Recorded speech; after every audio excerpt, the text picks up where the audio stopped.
Blade की जहाँ तक बात है, क्योंकि ब्लेड जो है कैदियों की दाढ़ी बनाने के लिए एक सिपाही की सुरक्षा में इस्तेमाल किया ही जाता है, वो वहाँ कहीं ना कहीं चूक हो जाती है, कोई ब्लेड का टुकड़ा छूट गया या किसी ने डेलिबरेटली दबा लिया।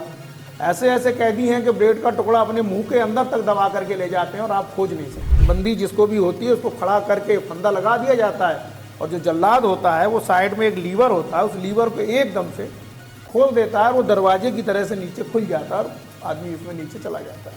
और तब तक वो हैंग किया जाता है कि जब तक नीचे एक रास्ता होता है उसमें डॉक्टर जाता है और हैंगिंग पोजीशन में ही डॉक्टर उसका मेडिकल करता है। मेरी 33 साल की सेवा में आज तक कोई कैदी मेरी जेल से नहीं भागा और फिल्मी दुनिया की जेलें और वास्तविक दुनिया की जेलों में जमीन आसमान का बताइए जरा, बताइए क्या फर्क। एक्चुअली आपने पिक्चरों में अक्सर देखा होगा कि अभी तक हमने नहीं देखा 33 साल की सेवा में कि किसी गवर्नमेंट ने इस तरीके की इंटीमेसी अपने वर्कर से या अपने ऑफिसर से बनाई हो। ये बहुत एक पॉजिटिव साइन है और एक पॉजिटिव इंटीमेसी है।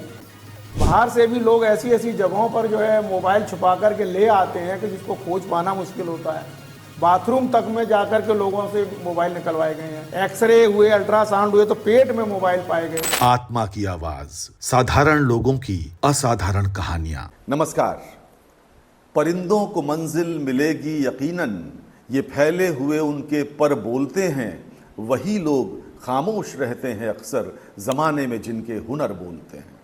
दोस्तों, हमारे आसपास ऐसे बहुत से लोग हैं जिन्होंने आउट ऑफ बॉक्स सोचा और अपनी सीमित परिधि से बाहर निकले और जिस भूमिका में वो थे उस भूमिका को उन्होंने एक नई पहचान और सार्थकता प्रदान की। आत्मा की आवाज के आज के एपिसोड में हम एक ऐसी ही शख्सियत से आपको मिलवाने जा रहे हैं।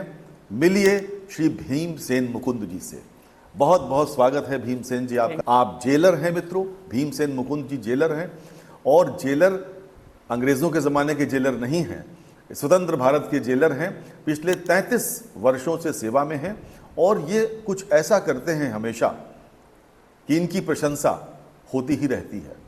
देश के माननीय प्रधानमंत्री श्री नरेंद्र मोदी ने सन 2020 में मन की बात में श्री भीमसेन मुकुंद का उल्लेख किया। तो हम जानना चाहेंगे, आज आपकी आत्मा की आवाज़ हमसे शेयर होनी है। आप बताइए, आपने ऐसा क्या कर दिया कि माननीय प्रधानमंत्री ने आपका नाम लिया?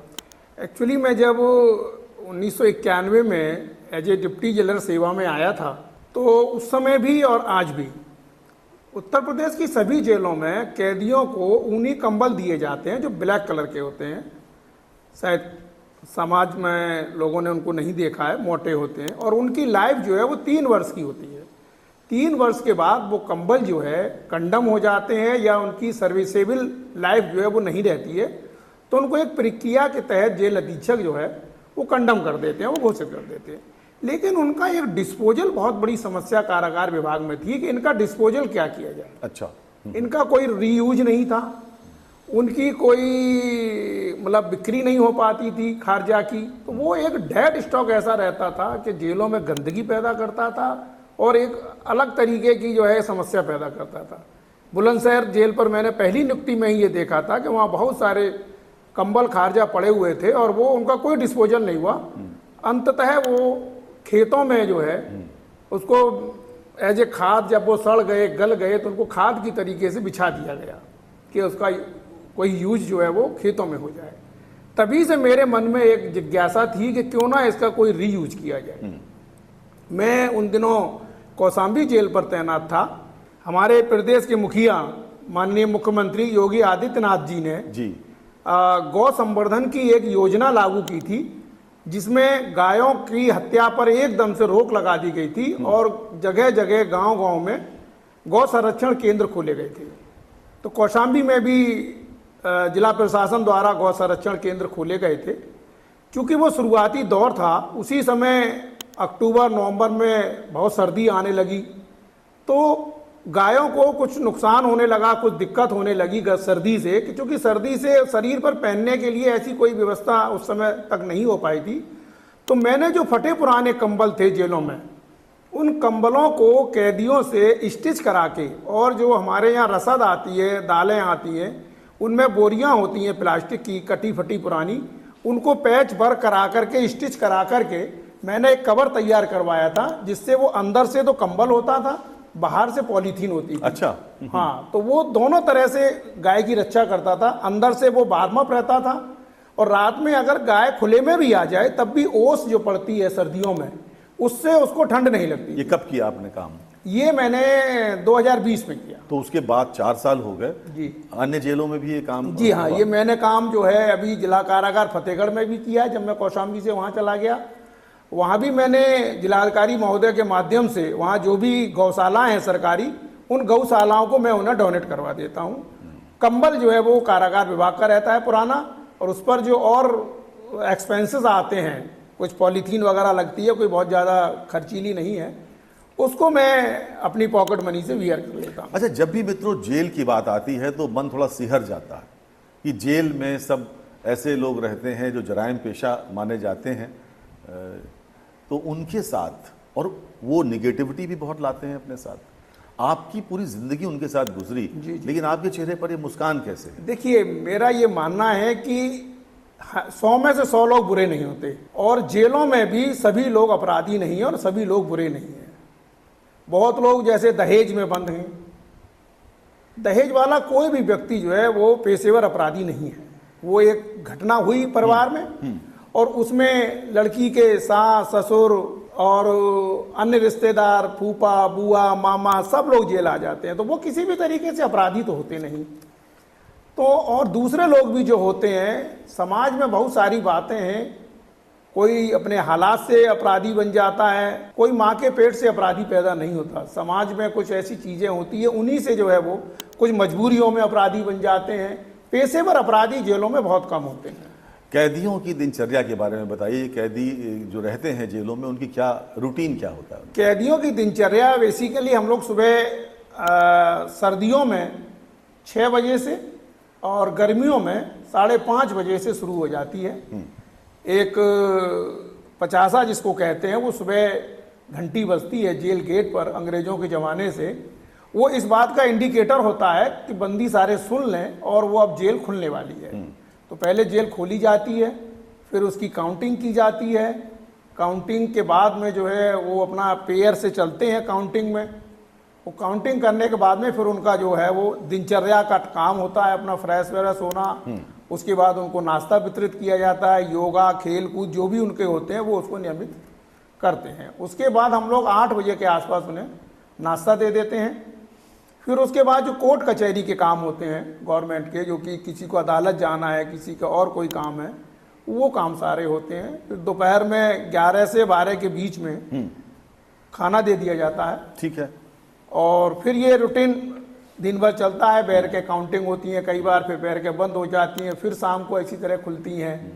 फिर उनको योगा है और अपना खेल कूद, कोई वॉलीबॉल खेलता है, कोई बैडमिंटन खेलता है, जो इंडोर गेम है बेसिकली, ज़्यादातर इंडोर गेम उनको करते हैं। और फिर शाम को उनको सर्दियों में 4:30 से 5 बजे के बीच, और गर्मियों में 5:30 से 5:30 से 6 बजे के बीच खाना वितरित कर दिया जाता है। अच्छा। जी, और फिर उनकी वही काउंटिंग होने के बाद में बैर के बंद की जाती हैं। कुछ सिक्योरिटी मेजर्स हैं वो चेक किए जाते हैं कि कोई कहीं दिक्कत ना हो, कोई परेशानी ना हो, कोई बीमार ना हो, तो उसको डॉक्टर देखते हैं, दवा देते हैं। सारी चीज़ें वो एक रूटीन है, वो चलता रहता है। जब जेलों की बात होती है भीमसेन जी, तो बहुत सी फिल्में बनी हैं, बॉलीवुड में भी बनी हैं, हॉलीवुड में भी बनी हैं। ये कैदी जेल से भाग गए, सुरंग बना के भाग गए, जेल तोड़ के भाग गए। एक बड़ी मशहूर फिल्म हॉलीवुड की है, शॉशैंक रिडेम्पशन नाम है उसका। तो क्या ये सच में आपका 33 साल का करियर हुआ, कभी ऐसा हुआ कि कैदी भागे हो जेल से? नहीं, मेरी 33 साल की सेवा में आज तक कोई कैदी मेरी जेल से नहीं भागा। और फिल्मी दुनिया की जेलें और वास्तविक दुनिया की जेलों में जमीन आसमान का बताइए जरा, बताइए क्या फर्क। एक्चुअली आपने पिक्चरों में अक्सर देखा होगा कि जनरली जो सिक्योरिटी मैन होते हैं, उन्हीं के असले का प्रयोग जो है वो कैदी भागने में करता है। कि उसने पहले किसी बहाने से सिक्योरिटी मैन को बुलाया और उसको अंदर बंद कर दिया, और उसी की उसने राइफल छीनी या बंदूक या जो भी वेपन्स उसके पास है उसको छीना और उसका इस्तेमाल करके वो भाग गया। जबकि ये बिल्कुल ऐसा नहीं होता है। जेल के अंदर कोई भी आदमी किसी भी तरीके का असला, वेपन्स अपना नहीं ले जा सकता। अच्छा, मतलब जो सुरक्षा कर्मी वो भी नहीं ले जा सकते। वो जेल के बाहर तक ही असले रहते हैं, जेल के अंदर कोई असला नहीं रहता। इवन कोई अधिकारी नहीं ले जा सकता, कोई विजिटर नहीं ले जा सकता, कोई भी जो है जेल के अंदर असला नहीं ले जा सकता। जब मोदी जी ने, माननीय प्रधानमंत्री ने आपका नाम लिया, जी जी आप नेशनल हीरो बन गए, जी। क्या महसूस हुआ था उस समय और क्या फीडबैक था? नहीं, मुझे बहुत उस समय फीडबैक भी मिला। मेरे विभाग में मुझे बहुत ही अच्छे तरीके से मान्यता मिली और एक जो गुड वाइब्स होती हैं वो मुझे प्राप्त हुई। सारे अधिकारियों ने मुझे मान सम्मान दिया, डीजी सर ने मुझे सम्मानित किया, डीजी सर ने प्रशस्ति पत्र दिया और राजभवन में भी मुझे बुलाया गया। हाँ, तो आप मौजूद थे जी। और वहीं राज्यपाल महोदय द्वारा भी मुझे सम्मानित किया गया। एक उनका जो मोमेंटो था दूरदर्शन का वो दिया गया था, एक किताब थी माननीय प्रधानमंत्री जी के ऊपर वो दी गई।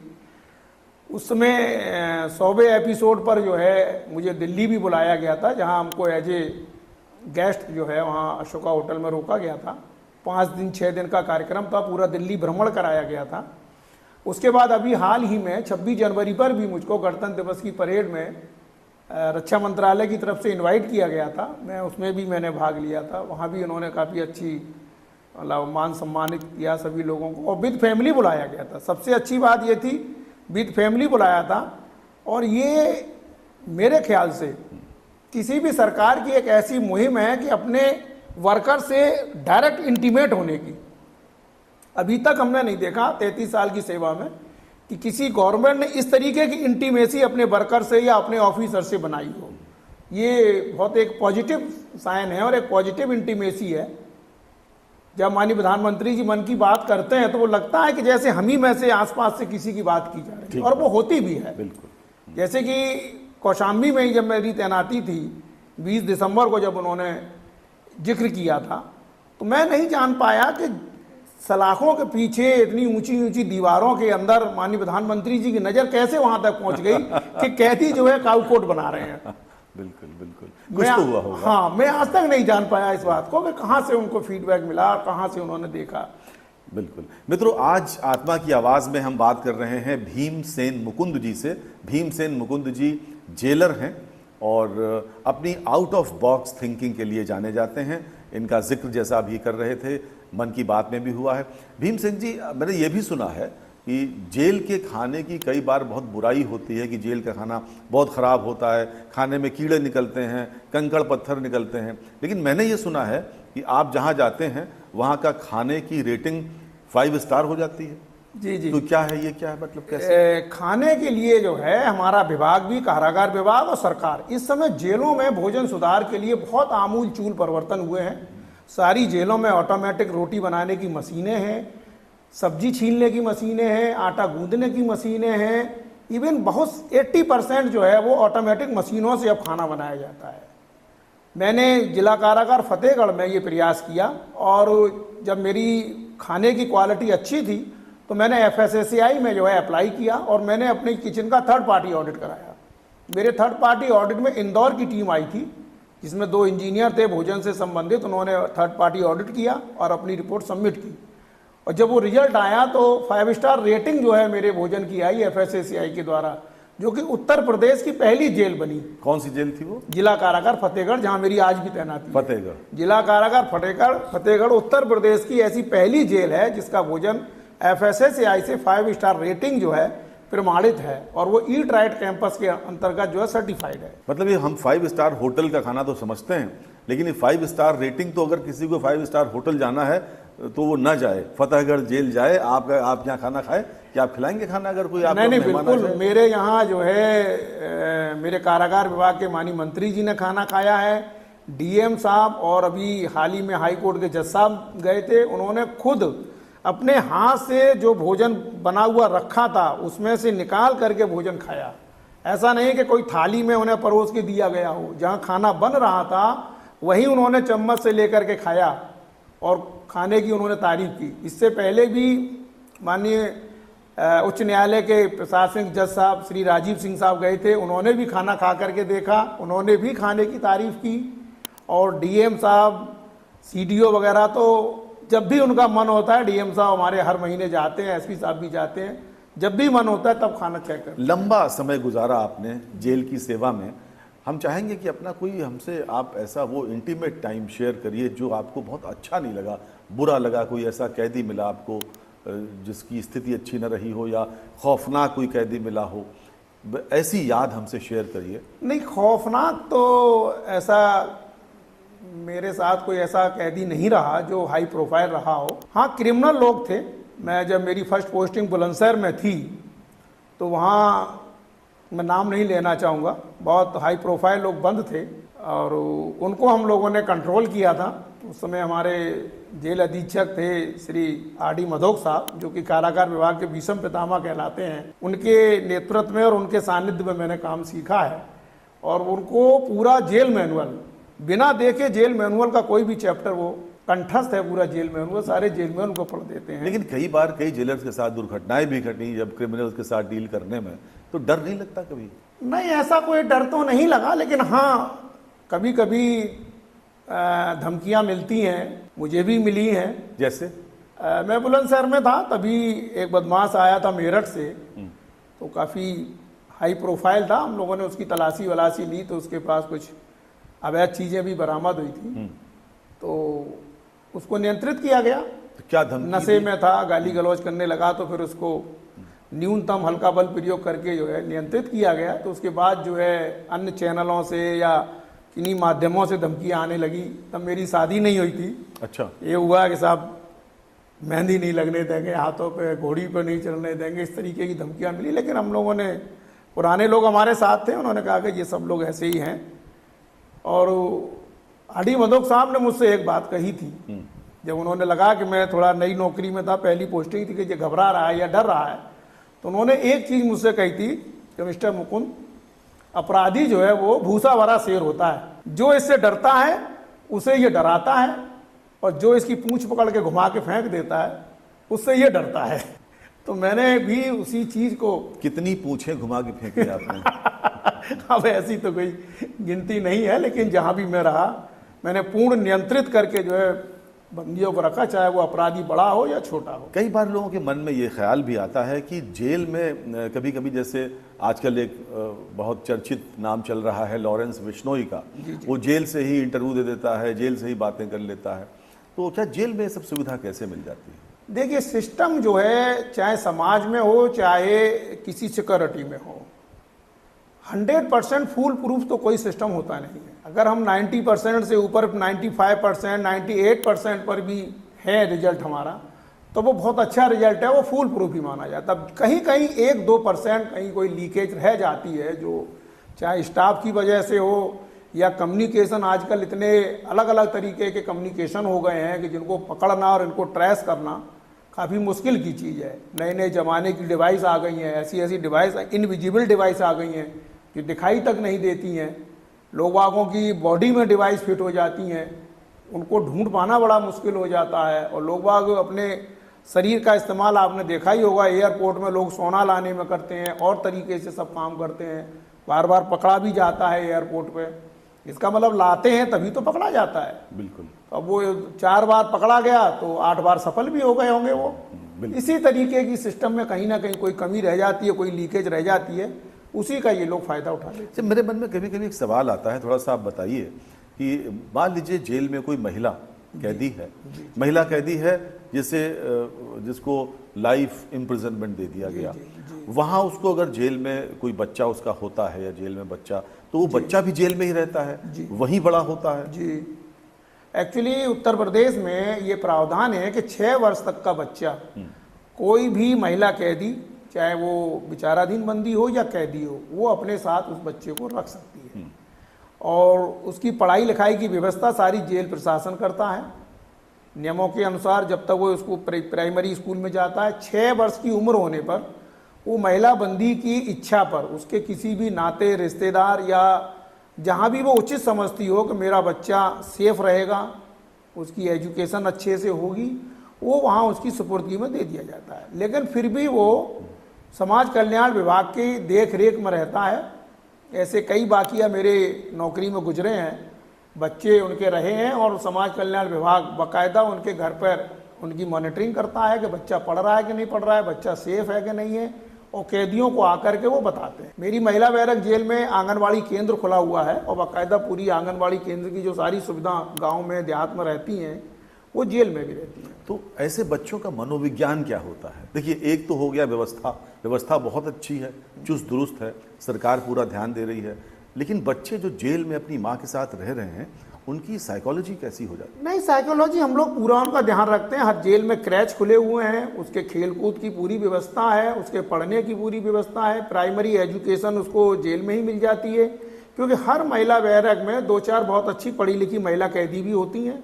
उनके पास कोई काम नहीं होता तो वो ऐसे छोटे बच्चों को पढ़ाती हैं। बहुत सी हमारी फीमेल वार्डर भी हैं जो सुबह अपने छोटे बच्चों को लेकर के आती हैं। अच्छा, उनके भी छोटे बच्चे हैं, जिनका पति अपने काम पर चले गए, वो अंदर ड्यूटी पे आ गई, तो वो अपने छोटे बच्चों को भी अपने साथ लाती हैं, तो वो बच्चे उन्हीं के साथ खेलते हैं। आप अगर देखेंगे तो आप अंतर नहीं कर पाएंगे कि ये बच्चे में तो दोनों में से वो किसका बच्चा है। दोनों के कपड़े एक जैसे हैं, वो भी वहीं पढ़ते हैं, वो भी वहीं पढ़ते हैं।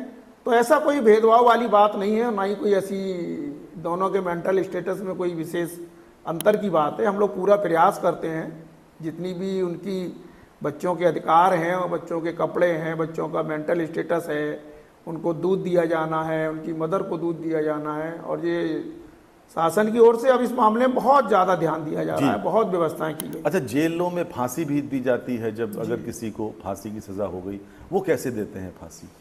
फांसी की सजा का एक बेसिकली प्लेटफार्म होता है, उस पर उसको खड़ा 2-3 दिन तो उसकी चेकिंग की जाती है, उसके उतने ही वजन के बराबर एक बेल्ट लटका करके रस्से की चेकिंग होती है कि रस्सा टूट ना जाए, और एक वो दरवाजे जैसा प्लेटफार्म हो रहा है जिसका एक लीवर होता है, वो उसको एक बंदी जिसको भी होती है उसको खड़ा करके फंदा लगा दिया जाता है, और जो जल्लाद होता है वो साइड में एक लीवर होता है, उस लीवर को एकदम से खोल देता है, वो दरवाजे की तरह से नीचे खुल जाता है और आदमी उसमें नीचे चला जाता है।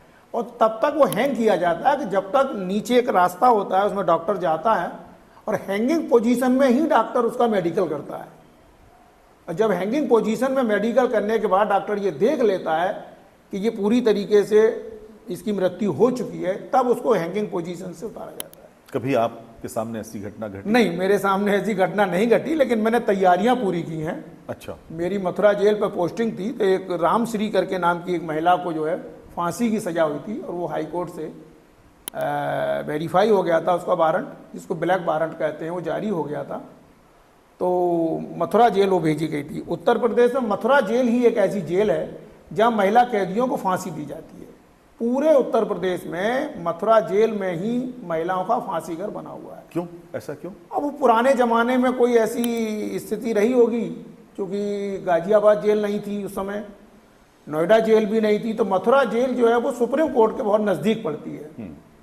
अच्छा, तो इसलिए हो सकता है कि सुप्रीम कोर्ट में, चूंकि फाइनल सुप्रीम कोर्ट से होता है और उनकी पैरवी सुप्रीम कोर्ट में हो, नज़दीकता की वजह से आई थिंक जो है वो मथुरा जेल पर ऐसा कुछ डेवलपमेंट किया गया होगा, तो वो वहाँ महिला गई थी। तो मैंने सारी तैयारियां उसकी फांसी की। इसके पैरेलल मैंने जो है उसकी माननीय सर्वोच्च न्यायालय में अपील भी करवाई थी, और उस अपील में उसकी फांसी स्टे हो गई थी। हम लोगों ने जेल अपील की थी। अच्छा जी, वो जेल की तरफ से पैरवी हुई थी, और उसमें एक सरकारी वकील साहब उसको मिली हुई थी। सरकारी खर्चे पर जो वकील मिलती हैं, मुझे अच्छे से ध्यान है, श्रीमती इंदिरा जयसिंह थी, आज तो बहुत ऊंचे ओहदे पर हैं, नामी वकील हैं। उन्होंने उसकी पैरवी की थी, और वो जेल में उनसे मिलने भी आई थी, और फिर जो है उसकी सज़ा वो फांसी को कन्वर्ट करते हुए आजीवन कारावास में कन्वर्ट कर दी गई थी। मैंने ही उसकी अपील लिखी थी, क्योंकि उसके साथ में एक 18 महीने की बच्ची थी। उसका जुर्म क्या था? कि एक चाचा और चाची वगैरह की हत्या हुई थी गांव में, 302 का मुकदमा था, उसी में जो है उसको सजा हुई थी। अच्छा, एक्चुअली हमारा उसमें बेस हमने ये लिया था कि आप इसको फांसी दे देंगे। इसके पिता जो है वो, अब चूंकि माँ को फांसी हो गई है तो पिता कहीं अकल चले गए, तो ये 18 माह की बच्ची जो दूध पीती है, ये कहाँ जाएगी, इसका क्या होगा? तो इसी ग्राउंड पर जो है माननीय सर्वोच्च न्यायालय ने उसकी फांसी को आजीवन कारावास में कन्वर्ट कर दिया गया था। और फिर मतलब आप ऐसे जेलर हैं जो फांसी देने के बजाय लोगों को अपने सत्कार्यों से फांसी के फंदे से बचाने का मैंने प्रयास किया था। मैं जेल अपील मैंने ही की थी, मुझे अच्छे से ध्यान है। मैं सुप्रीम कोर्ट भी गया था, काफ़ी पुरानी बात है ये, आई थिंक 98 की बात है, होली के आसपास की। भीमसेन जी, आप आत्मा की आवाज़ में हैं आज, आत्म प्रकाश के साथ, तो हम चाहते हैं कि आप पुराने दिनों को टटोलें और जेलों से ताल्लुक़ रखने वाला कोई ऐसा वाकया जो इस पॉडकास्ट को देखने वालों को जानना समझना चाहिए, या मन की कोई बात या आपकी आत्मा की कोई बात आप साझा करना चाहें, क्योंकि आपकी नौकरी अलग किस्म की नौकरी है, सामान्य नौकरियों में नहीं आती। देखिए, भोजन सुधार की जहां तक बात है, मुझे उत्तर प्रदेश में सारे अधिकारी भोजन सुधार के लिए जानते हैं और पूछते भी हैं कि किस तरीके से ये क्या डेवलपमेंट किया आपने। कैदियों के भोजन सुधार में मेरी पत्नी श्रीमती कल्पना मुकुंद का बड़ा हाथ रहा है, क्योंकि मुझे अच्छे से ध्यान है, मैं उन दिनों फिरोजाबाद जेल पर पोस्टेड था। हम लोग कहीं घूमने गए थे और मेरे पास 2 कुत्ते थे, उनके लिए जेल से रोटी आने लगी, क्योंकि हम लोग सब सपरिवार घूमने गए थे। जब बाद में आए तो हमने देखा कि वो रोटियां कुत्तों ने भरपेट नहीं खाई थी, वो कुछ पड़ी हुई थी। तो मेरी पत्नी ने इस बात पर जो है बड़ा नकारात्मक व्यंग किया कि क्या जेल में रोटी ऐसे बनती हैं। तो वो मुझे बात बड़ी खली, चुभी। हो सकता है बनती हो, या ये भी हो सकता है कि उन्होंने ये सोचा होगा कि ये जानवरों के लिए जा रही हैं। ये बहुत पुरानी बात है, आज से लगभग 24 साल पुरानी बात है। तब से तो अब तक भोजनों में बहुत सुधार हुआ है। तो फिर हमने जो है उनसे ही कहा, तो हमने कहा बताइए हम क्या गलती होती है, क्योंकि सब बनाने वाले कैदी हैं, कोई ट्रेंड मैन तो है नहीं जो बना देगा। तो उन्होंने हमें बताया कुछ चीज़ें कि आप वो अच्छे से आटा गुंदवाइए, आटे को छनवाइए, और जो सूखा आटा जो ज़्यादा लगाया जाता है उसको कम से कम लगाया जाए, क्योंकि उसमें जो भूसी होती है वो जलती है और वही कालापन रोटी में लाती है। तो वो फिर मैंने धीरे धीरे चेंज किए, वहाँ बहुत अच्छी रोटी बनने लगी। फिर मैं जिस जेल पे गया मैंने उसी पैटर्न पर जो है रोटी बनाने की तरीके को चेंज किया और उसको बदला। उसके बाद जो है रिजल्ट वो सबके सामने है कि भोजन जो है 5 स्टार रेटिंग तक पहुँच गया। आज हमारी पूरे उत्तर प्रदेश की 30 जेलें ऐसी हैं जो ईट राइट कैंपस में सर्टिफाइड है। अच्छा। पहली जेल जिला कारागार फतेहगढ़ 5 स्टार रेटिंग पाई, उसके बाद जिला कारागार बुलंदशहर ने 5 स्टार रेटिंग पाई, और फिर जो है माननीय मुख्यमंत्री जी कार्यालय से इसका संज्ञान लिया गया। श्री संजय प्रसाद जी द्वारा, जो उनके प्रमुख सचिव हैं, उन्होंने सारी जेलों को जो है हमारे विभाग के माध्यम से ये निर्देश जारी कराए कि सारी जेलों में जो है भोजन का स्तर वो जिला कारागार फतेहगढ़ जैसा किया जाए और थर्ड पार्टी ऑडिट कराई जाए। तब से बहुत आमूल चूल परिवर्तन हो गया। 30 जेलें आज, मतलब 50% जेलें हमारी ईट राइट कैंपस में सर्टिफाइड है FSSAI से, और ये बहुत ही उपलब्धि भरी बात है। और लगभग 30-40 जेलें वो ISO सर्टिफाइड है। अच्छा। जी, हमारे पास जिला कारागार फतेहगढ़ पर फूड सेफ्टी मैनेजमेंट का ISO सर्टिफिकेशन है 22/2018, जो कि इंडिया की पहली जेल है। और उस जेल का नाम, मेरा नाम इंडिया बुक ऑफ रिकॉर्ड में इसी बात के लिए दर्ज है कि जेलों में भोजन सुधार जो है इनके द्वारा किया गया। क्या बात, बहुत बढ़िया भीमसेन जी, आपने बहुत कमाल का काम किया, इसीलिए आपका सम्मान जगह जगह हो रहा है। अच्छा, जेलों की बात होती है तो बार बार कहीं ना कहीं वो कुछ और भी बातें जहन में आती हैं। थोड़े समय पहले तिहाड़ जेल में कैदियों के 2 गुटों में संघर्ष हुआ और हत्या हुई, तो वो ब्लेड से या वॉशरूम से वो निकालकर, पाइप निकालकर, तो ये सब घटनाक्रम कैसे हो जाता है? एक्चुअली कुछ बिल्डिंग बनाते समय कुछ स्ट्रक्चरल कमियां कभी कभी रह जाती हैं। जैसे नल की पाइप को बहुत ज़्यादा कंसील्ड नहीं किया गया, 1-2 इंची कंसील्ड की गई, तो वो टोंटी के साथ अगर किसी ने ताकत से खींच ली तो वो 2-3 फुट लंबी पाइप जो है वो निकल आती है। उसको लोग बाग एक दूसरे को मारने में इस्तेमाल करते हैं। और ब्लेड की जहाँ तक बात है, क्योंकि ब्लेड जो है कैदियों की दाढ़ी बनाने के लिए एक सिपाही की सुरक्षा में इस्तेमाल किया ही जाता है, वो वहाँ कहीं ना कहीं चूक हो जाती है, कोई ब्लेड का टुकड़ा छूट गया या किसी ने डेलिबरेटली दबा लिया। ऐसे ऐसे कैदी हैं कि ब्लेड का टुकड़ा अपने मुंह के अंदर तक दबा करके ले जाते हैं और आप खोज नहीं सकते। आप ऐसा हुआ आप? जी, कई बार ऐसा होता है। बाहर से भी लोग ऐसी ऐसी जगहों पर जो है मोबाइल छुपा करके ले आते हैं कि जिसको खोज पाना मुश्किल होता है।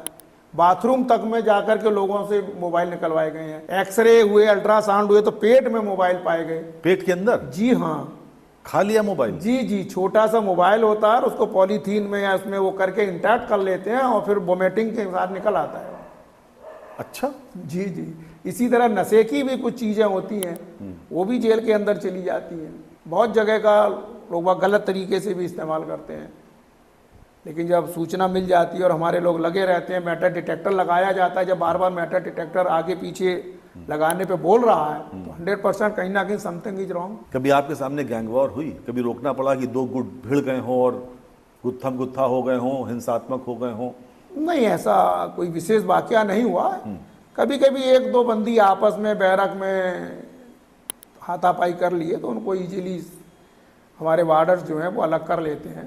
कोई ऐसा बड़ा गैंगवार जो है मेरी जेल में कभी नहीं हुआ। मित्रों, आत्मा की आवाज़ में आज हम बात कर रहे थे श्री भीमसेन मुकुंद जी से, और चलते चलते आखिरी सवाल, इतना सब कुछ आपने किया, आपने अनयूज्ड या बेकार जो कंबल थे उनसे काऊ कोट बनाए, आपने FSSAI का खाना जो है 5 स्टार रेटिंग का वो आपने उपलब्ध करवाया। अब आप क्या आगे क्या है योजना, आप क्या करने वाले हैं?